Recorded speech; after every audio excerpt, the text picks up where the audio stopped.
Selamat pagi, Shalom. Selamat pagi, Selamat Shalom. pagi, Shalom. Suara saya jelas ya. Bapak Ibu, mahasiswa-mahasiswa yang dikasihi Tuhan. Suaranya jelas? Jelas, Bu. Jelas, sangat Terima jelas. kasih. Ya. Oke, kita akan mendengarkan kebenaran firman Tuhan. Pertama-tama mengucap syukur. Berterima kasih kepada Tuhan Yesus. Karena kasih-Nya kita masih terus dipertemukan pada pagi hari ini. Saling melihat satu dengan yang lainnya. Itu semua karena anugerah-Nya, karena kasih-Nya dalam hidup kita. Saya juga berterima kasih buat Ibu Wahyu yang memberikan saya kesempatan untuk menyampaikan firman Tuhan pada pagi hari ini. Tuhan Yesus juga memberkati. Oke, kita langsung saja buka kebenaran firman Tuhan.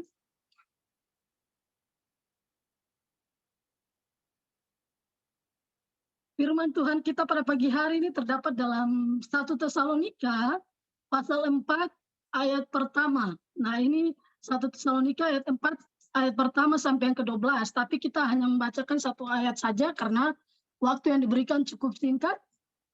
Ya, dan ini juga selama saya firman Tuhan baru kali ini waktunya singkat sekali ya. Jadi saya berharap bisa selesai sebelum waktu yang ditentukan. Kita akan baca ayat yang pertama. Nanti ketika firman Tuhan disampaikan, ayat yang lain juga terkait di dalamnya. Sekali lagi 1 Tesalonika 4 ayat 1. Karena ini akan menjadi dasar tema kita pada pagi hari ini. Sudah dapat semuanya? Kalau sudah dapat, kita akan baca bersama-sama. Namun sebelumnya izinkan saya untuk membacakan perikop yang diberikan oleh Lembaga Alkitab Indonesia, Nasihat Supaya Hidup Kudus. 1, 2, 3. Akhirnya, saudara-saudara, kami minta dan nasihatkan kamu dalam Tuhan Yesus. Kamu telah mendengar dari kami bagaimana kamu harus hidup supaya berkenan kepada Allah. Hal itu memang telah kamu turuti, tetapi baiklah kamu melakukannya lebih bersungguh-sungguh lagi. Nah, amin. Demikian firman Tuhan. Luar biasa. Nah, dari kebenaran firman Tuhan, yang baru saja kita baca, kita dengar, maka tema kita pada pagi hari ini adalah hidup berkenan kepada Tuhan. Sekali lagi, tema kita adalah hidup berkenan kepada Tuhan. Sesuai dengan ayat firman Tuhan tadi, ayat 1 kita sudah baca. Jadi inilah tema kita pada pagi hari ini. Hidup berkenan di hadapan Tuhan. Atau hidup berkenan kepada Tuhan. Nah, Bapak Ibu saudara-saudari yang saya kasihi dalam Tuhan kita Yesus Kristus, hidup di dunia yang penuh dengan kejahatan ini ya, merajalela di mana-mana, bahkan tantangan, godaan, cobaan yang kita lalui ya, tidaklah mudah bagi kita untuk hidup berkenan di hadapan Tuhan. Di zaman sekarang ini tidak mudah bagi kita untuk hidup berkenan di hadapan Tuhan. Tapi melalui kebenaran firman Tuhan pagi hari ini mengingatkan kita, bahkan menuntut kita sebagai orang percaya, sebagai anak-anak Tuhan, kita harus hidup berkenan di hadapan Tuhan. Dan kita harus hidup berkenan di hadapan Tuhan, amin. Amin. Amin. Sehingga kehidupan kita, kehidupan yang mempermuliakan Tuhan. Karena kita hidup berkenan di hadapan Tuhan, pasti hidup kita mempermuliakan Tuhan. Nah, Bapak Ibu yang saya kasihi dalam Tuhan Yesus Kristus, mahasiswa-mahasiswi yang saya kasihi, jika kita lihat dari kebenaran firman Tuhan yang kita baca tadi, setidaknya ada beberapa nasihat. Nah, sebelum kita masuk jauh lebih dalam lagi, kita akan melihat kenapa ayat ini muncul dan alasan pasal ini atau perikop ini ditulis. Untuk apa sih Rasul Paulus menulis ini? Nah, ada beberapa nasihat yang diberikan oleh Rasul Paulus pada zaman itu kepada jemaat di Tesalonika. Nasihat yang pertama untuk jemaat di Tesalonika yaitu supaya mereka menjauhi yang namanya percabulan. Nasihat yang pertama supaya jemaat Tesalonika menjauhi yang namanya percabulan. Di ayat yang ketiga. Coba satu orang mahasiswa untuk membacakan ayat yang ketiga.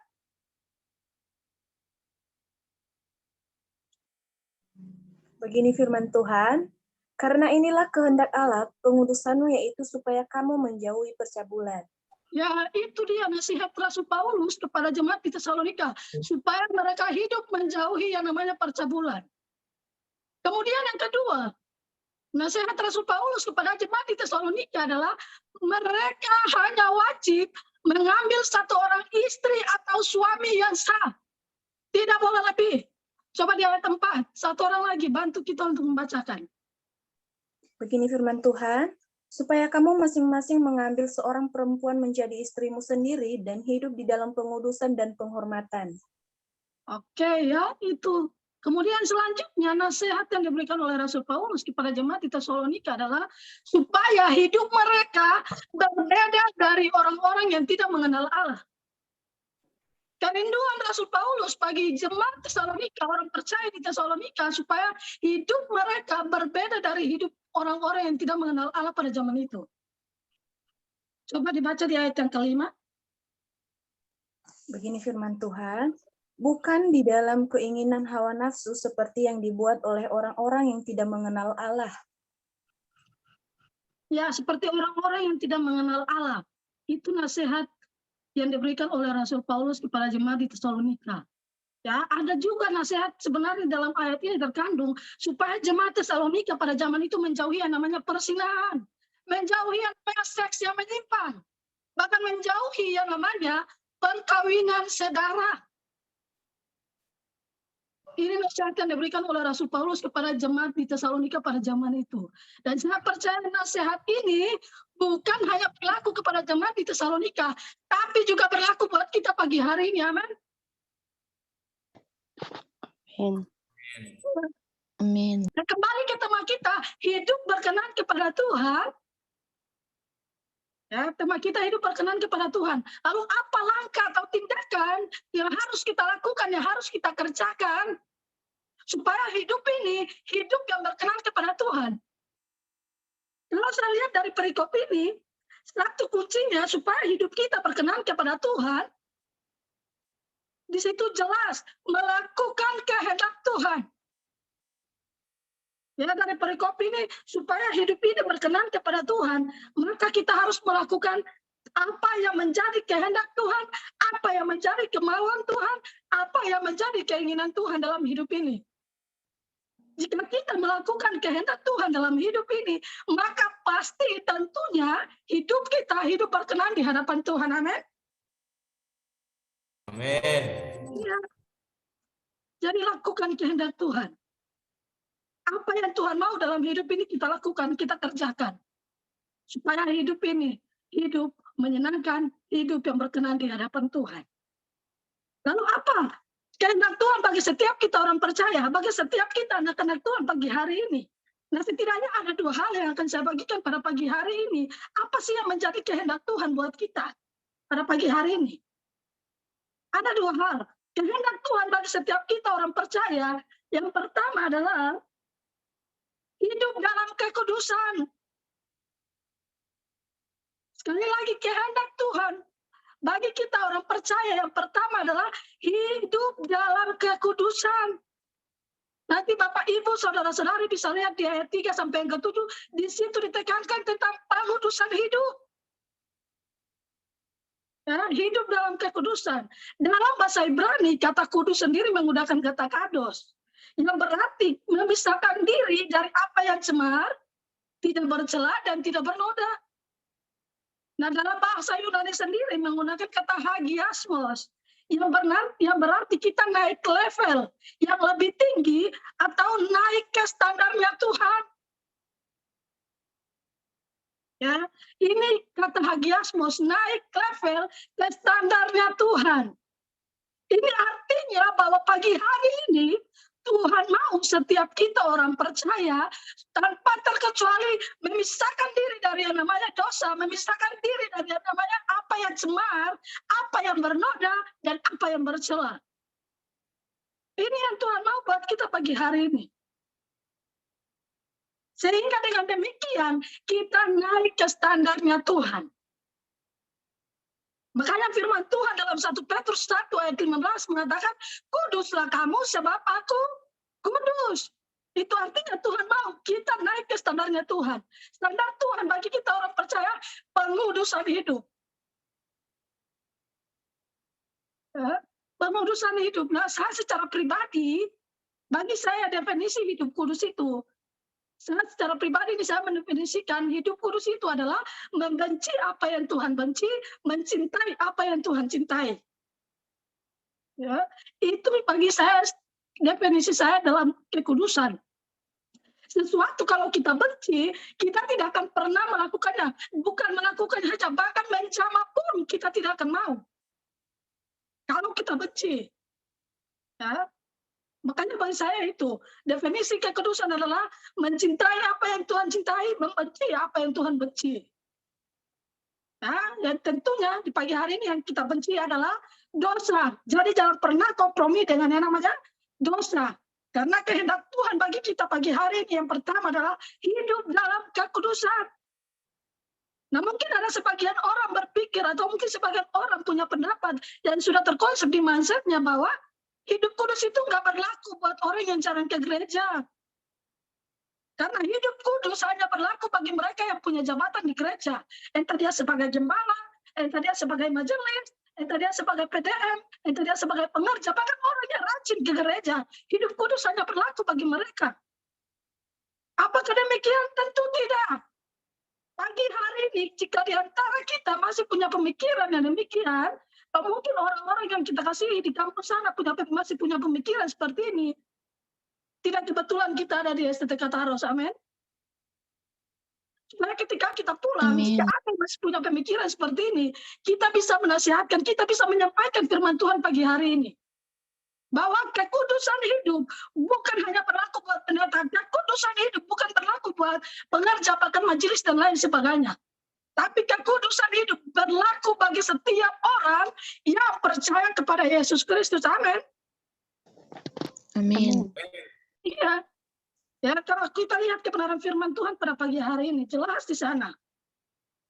Dikatakan kehendak Tuhan bagi kita dalam pengurusan hidup. Di situ nggak bilang, oh kehendak Tuhan bagi kita pagi hari ini, ya, yaitu kekudusan hidup yang hanya berlaku buat pendeta, yang hanya berlaku buat pengerja, yang hanya berlaku buat PDM. Tidak. Bapak Ibu saudara-saudara yang saya kasih dalam Tuhan Yesus Kristus. Di ayat ini tidak mengatakan demikian, ya, bahwa kekudusan hidup tidak berlaku hanya bagi mereka yang melayani Tuhan, tapi kekudusan hidup ketika kita mengambil komitmen untuk percaya menerima Yesus Kristus sebagai Tuhan dan Juru Selamat kita dalam hidup ini, maka sudah seharusnya, sewajibnya, dan ini bukan pilihan, sudah sewajibnya kita harus hidup kudus. Amin. Iya. Mungkin ada yang bertanya, kenapa sih kita harus hidup kudus? Kenapa kita harus hidup kudus? Nah, tentu ada beberapa hal di sini. Kenapa sih alasan kita harus hidup dalam kekudusan? Yang pertama jelas, kekudusan adalah perintah Tuhan di ayat yang ketiga.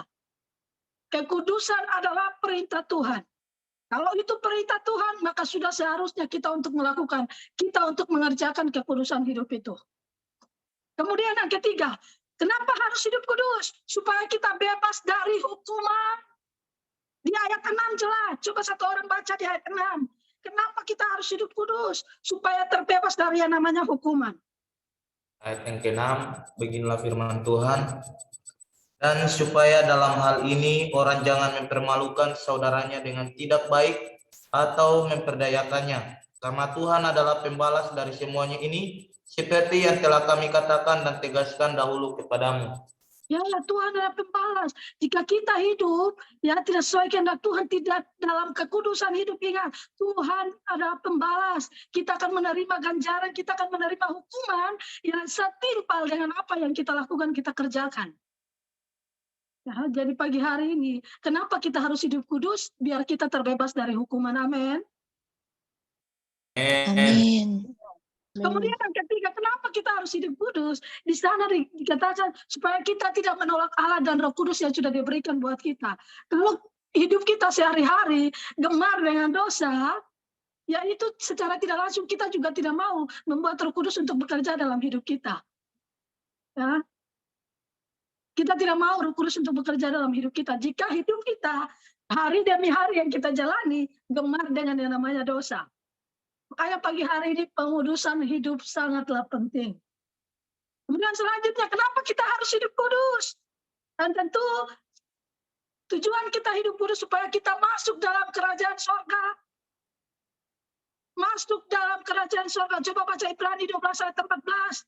Di situ jelas dikatakan, tanpa pengudusan hidup kita tidak akan bisa melihat Tuhan. Lihat saja kita tidak bisa, apalagi masuk ke dalam. Jadi pagi hari ini pengudusan hidup Tuhan kehendaki buat setiap kita. Supaya kita bisa masuk ke dalam kerajaannya, melihat Tuhan bersama-sama dengan Tuhan dalam kerajaannya. Amin. Amin. Ya, mahasiswa-mahasiswi, ayo jaga kekudusan hidup. Ketika masih kuliah, jaga kekudusan hidup. Bahkan dalam berpacaran pun, jaga kekudusan hidup. Pacaranlah sesuai dengan Alkitabiah. Jangan rabah sana, rabah sini. Ya, kalau pacarmu, pasanganmu seperti itu, putus. Ya, kalau pacarmu sudah mulai pegang-pegangan, putuskan saja. Itu nggak benar. Ya, itu pacarnya nggak benar. Kalau sudah berani pegang-pegangan, putuskan saja. Jangan bilang, kalau saya putus nanti saya nggak dapat pengganti. Tuhan pasti kasih, amin. Amin. Iya, kalau kita hidup sungguh-sungguh di hadapan Tuhan, pasti Tuhan gantikan yang lebih baik. Tuh. Ya, jadi hati-hati dalam berpacaran. Jaga kekudusan hidup. Nah, ada ilustrasi Josh McDowell, ya. Josh McDowell dalam bukunya yang berjudul Right from Wrong, benar dari salah, dia menuliskan begini, bahwa dalam beberapa tahun yang lalu di Amerika Serikat, diadakan survei tentang kehidupan para remaja di Amerika Serikat. Dan dari hasil surveinya, dia memberikan hasil bahwa ada 1.000 gadis remaja di Amerika Serikat yang belum menikah, tapi sudah menjadi ibu. Nah ini, ya. Dengan baik para mahasiswa-mahasiswi. Ini survei yang dilakukan oleh Josh McDowell. Dalam bukunya dia juga tuliskan, ada 1.000 gadis remaja di Amerika Serikat yang belum menikah tapi sudah menjadi ibu. Ini artinya hamil di luar nikah. Makanya jangan coba-coba mahasiswa-mahasiswi, ya. Pagi hari ini firman Tuhan cukup tegas untuk memperingatkan kita. Jangan coba-coba kumpul kebo kalau masuk kuliah. Kalau kumpul kebo itu artinya kita tidak hidup dalam kekudusan. Kemudian dia menunjukkan hasil surveinya yang berikutnya bahwa ada 1.106 gadis remaja yang menjalani aborsi, menggugurkan anaknya. Nah, ini akibat pergaulan yang bebas sehingga membuat wanita itu hamil kemudian menggugurkan anaknya karena takut ketahuan orang tuanya, takut dijauhi, dibenci orang tuanya dan sebagainya. Kemudian selanjutnya ada sekitar 4.219 remaja terjangkit penyakit kelamin. Nah ini, ya, jadi hati-hati. Dan yang terakhir dia mengatakan bahwa ada 500 anak remaja menggunakan obat-obat terlarang. Nah ini, ya. Ini hasil survei, ya, dalam buku Josh McDowell yang dia tuliskan. Nah ini sudah dilakukan beberapa tahun yang lalu dan dia mengatakan bahwa jumlah ini setiap hari meningkat katanya di Amerika Serikat dalam kehidupan para remaja, apalagi para kaum muda. Nah ini.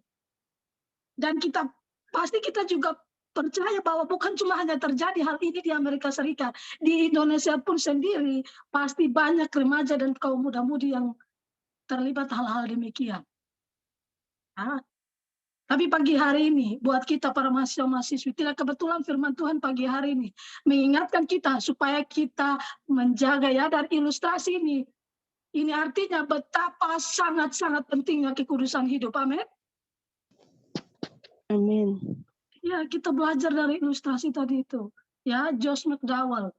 Kita harus menyadari bahwa kekudusan hidup itu sangat penting. Nah inilah kehendak Tuhan bagi setiap kita orang percaya yang pertama. Kemudian yang kedua, kehendak Tuhan bagi setiap kita orang percaya. Ya, supaya hidup ini berkenan di hadapan Tuhan, selain tadi hidup dalam kekudusan, maka yang kedua adalah hidup dalam kasih. Ayat 9, silakan minta tolong Linda baca kita ayat 9. Ayat yang ke-9 bunyi firman Tuhan, tentang kasih persaudaraan tidak perlu dituliskan kepadamu, karena kamu sendiri telah belajar kasih mengasihi dari Allah. Amin. Nah, itu hidup dalam kasih nasihat Rasul Paulus kepada jemaat di Tesalonika. Tapi bersungguh-sungguh lagi, itu artinya ada yang sudah melakukan kasih, tetapi ada yang melakukannya dengan tidak sungguh-sungguh. Ya, mungkin di antara jemaat, makanya Rasul Paulus bilang harus lebih sungguh-sungguh lagi. Nah, ini nasihat Rasul Paulus buat jemaat di Tesalonika supaya mereka hidup dalam kasih. Karena mereka telah belajar kasih dari Allah. Nah, kalau berbicara kasih, bukan hal yang baru lagi buat kita orang percaya, bukan hal lagi yang asing buat kita orang percaya. Bahkan orang di luar sana tahu bahwa agama Kristen adalah ajaran kasih. Dan kalau kita ada sampai pagi hari ini, itu juga karena kasih. Jadi pagi hari ini firman Tuhan kembali lagi mengingatkan kita supaya kita hidup dalam kasih. Mungkin di antara kita juga ada yang sudah melakukan kasih, tapi belum sungguh-sungguh. Pagi hari ini firman Tuhan bilang harus lebih sungguh-sungguh lagi. Amin. Amin. Amin.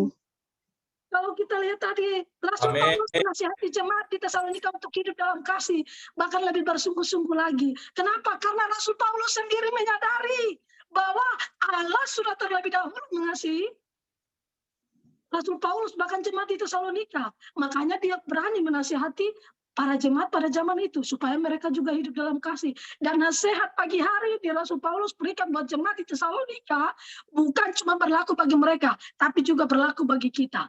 Karena kita sudah menyadari bahwa kita sudah terlebih dahulu dikasihi oleh Allah.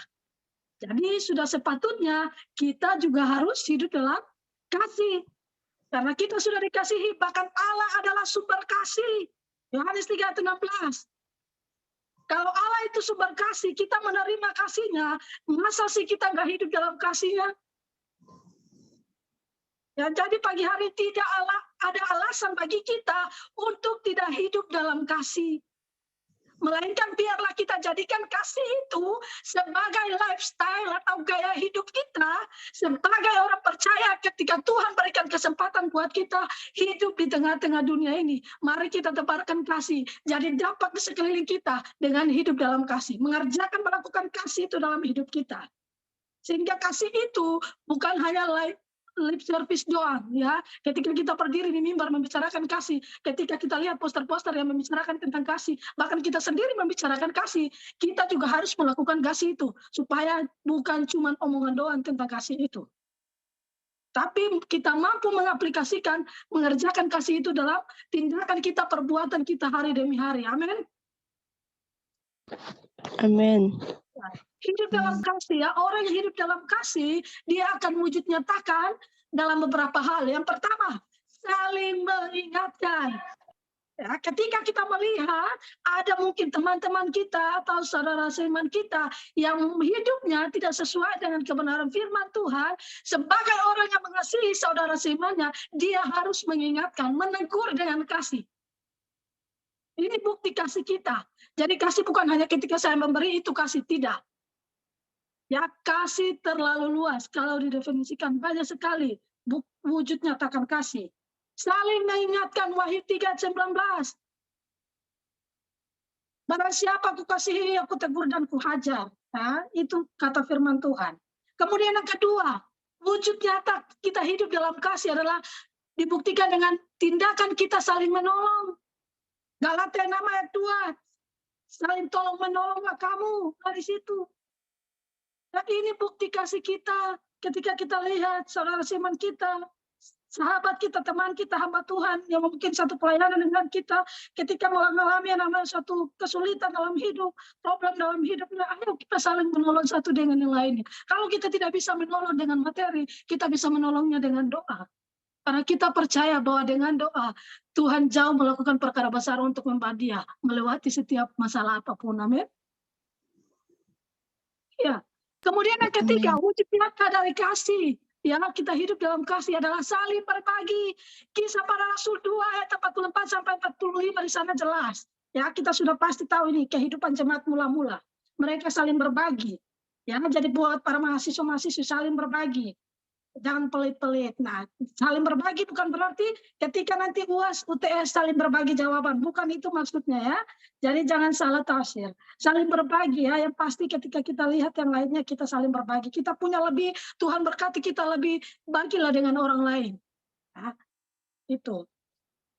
Kemudian wujud nyata yang terakhir dari kasih adalah saling mengampuni. Nah ini yang sebenarnya kalau diucapkan gampang sekali, tapi kalau dilakukan susah, sulit sekali mengampuni. Nah ini apalagi ketika kita ketemu dengan orang yang sudah menyakiti kita, yang membuat kita kecewa. Ini susah sekali kita untuk mengampuni. Tapi kebenaran firman Tuhan pagi hari ini, kalau kita orang-orang yang hidup dalam kasih, maka kita sudah seharusnya sepatutnya untuk saling mengampuni. Amin. Amin. Amin. Oke, kebenaran firman Tuhan pada pagi hari ini. Kembali ke tema kita, hidup berkenan kepada Tuhan. Ada beberapa hal yang tadi sudah dibagikan. Ya, supaya hidup ini berkenan di hadapan Tuhan, kita harus melakukan kehendak Tuhan. Kehendak Tuhan bagi kita pada pagi hari ini adalah satu, yang pertama, hidup dalam kekudusan. Yang kedua, supaya kita hidup dalam kasih. Demikian firman Tuhan pada pagi hari ini. Minta dengan kasih Ibu Rosi untuk pimpin kita dalam doa.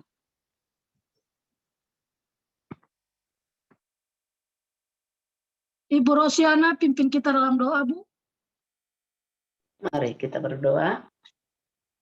Terima kasih Tuhan, kami bersyukur kepadamu di mana Tuhan hamba-Mu ini, Tuhan Yesus telah menyampaikan kebenaran firman-Mu, berkati hamba-Mu ini, pakai dia dengan luar biasa, kasih-Mu terus menyertai hidupnya Tuhan di dalam pelayanannya, hingga nama Tuhanlah dipermuliakan. Kami percaya apa yang kami dengarkan Tuhan pada hari ini, biarlah kami Tuhan melakukannya hidup kudus, hidup dalam kasih, hidup dalam mengampuni. Biarlah itu menjadi kesukaan kami Tuhan di dalam kehidupan kami hari-hari. Berkati kami semua yang telah mendengar firman ini, biar kami semuanya Tuhan boleh berkenan di hadapan-Mu. Nama Tuhanlah dipermuliakan dalam hidup kami yang menjadi pelaku firman. Dalam nama Yesus kami sudah berdoa. Amin. Amin. Saya kembalikan kepada Shalom.